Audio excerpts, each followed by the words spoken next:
This year, the global health crisis has forced us to push the pause button on our life. It has given us time and space to sit and reflect upon what is important to us. You may have considered, what do I want to do once things get back to some sort of normal? What changes do I want to make in my life?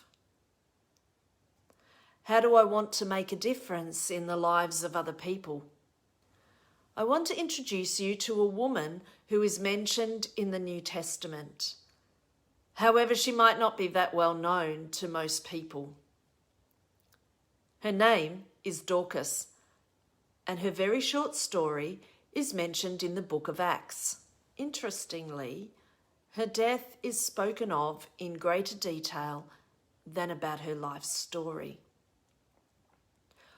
What we do discover about Dorcas is summed up in Acts 9, verse 36. Dorcas is a disciple.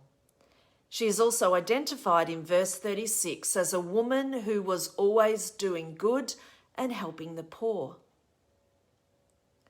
Dorcas is firstly identified as a disciple.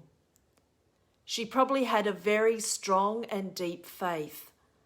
Her relationship with God was most likely very important to her. Why would I make these assumptions? The first thing we know about Dorcas is her relationship with God. She knows deep in her heart of the love of God. Dorcas's faith is then expressed in her actions. Her faith dictates how she operates in life. Her faith is then evidenced by her love and care for others. Her life would have been lived in the service of other people. Serving others, caring for others, would have given her great joy. Dorcas would have enjoyed being at the sewing machine and creating things for people. She perhaps may have even enjoyed cooking in her kitchen, knowing she could help someone else in their time of need. Dorcas would find fulfillment and be richly blessed by the people she cared for. Her compassion and her acts of kindness for others may have been well known to all in her community. Dorcas would have been happy to be working behind the scenes. She was probably a woman who did not want to draw attention to herself. She may not have been a person who liked to speak in front of others in a public way. She probably would not have wanted to be a great preacher or teacher. What she would want most in life is to share her skills and abilities to benefit other people. She would have wanted to make sure that helping the poor was her priority. Dorcas would have seen this as her ministry. The good that she was able to do gave testimony to the power of faith in God in her life.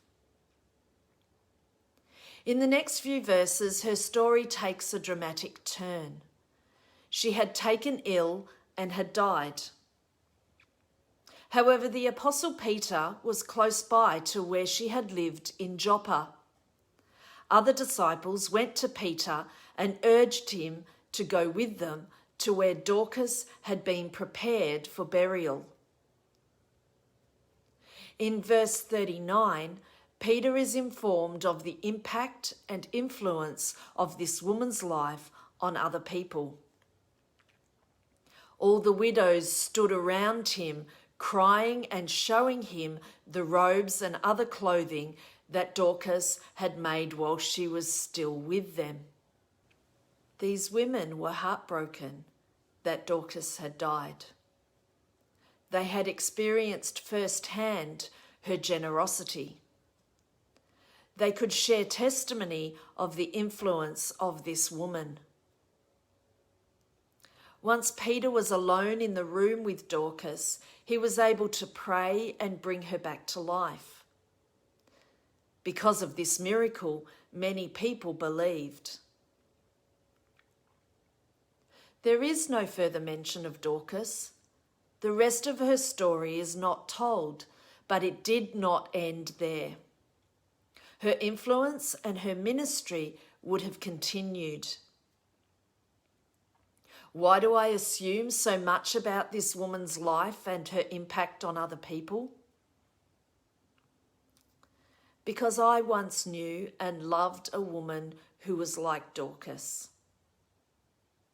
I was able to see a Dorcas reflected in my own grandmother. At my grandmother's funeral, she was described like a Dorcas. She was a woman who lived a very similar life. My grandmother had a strong faith and would help anyone in need. Her ministry was very much behind the scenes, mending and making clothes, knitting and cooking for people.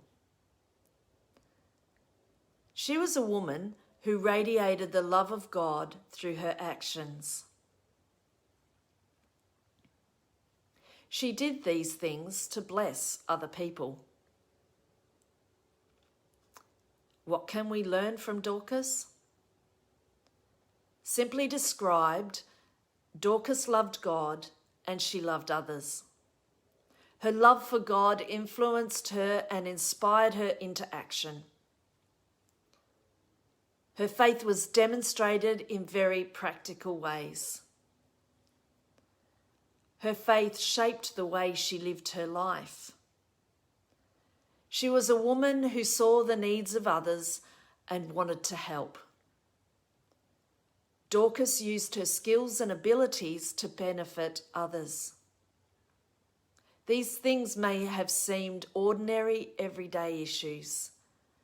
However, what she did for others would have made a big difference in their lives.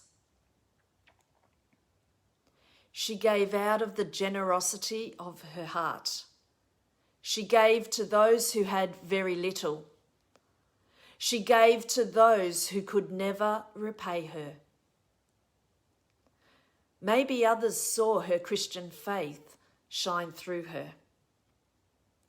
The gifts and abilities God had given to Dorcas was able to bless others, and she was faithful in using those gifts. How does Dorcas inspire us in our own faith? Over the past 4 weeks, we have been able to reflect on the women of faith. We have seen their courageous acts. We have been encouraged by their willingness to stand up and do something significant.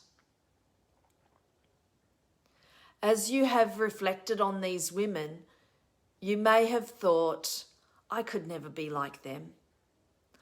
I would not be able to do what they did. We come to Dorcas and discover that maybe we could be like her. Maybe you have been inspired by her very simple acts to show the love of God. Her generosity would show that people were not forgotten as they struggled to survive. She used her gifts and abilities to bless other people. So you might want to think about the question, what gifts and abilities has God given to you that could bless other people? Dorcas had died and she had been remembered for doing good and helping the poor. I wonder what you would like to be remembered for. What faith-inspired, love in action contribution can you do that might make a difference? Because in someone's life, you have the ability to do something significant for them. Be a Dorcas in your own community, and may God bless you as you do so.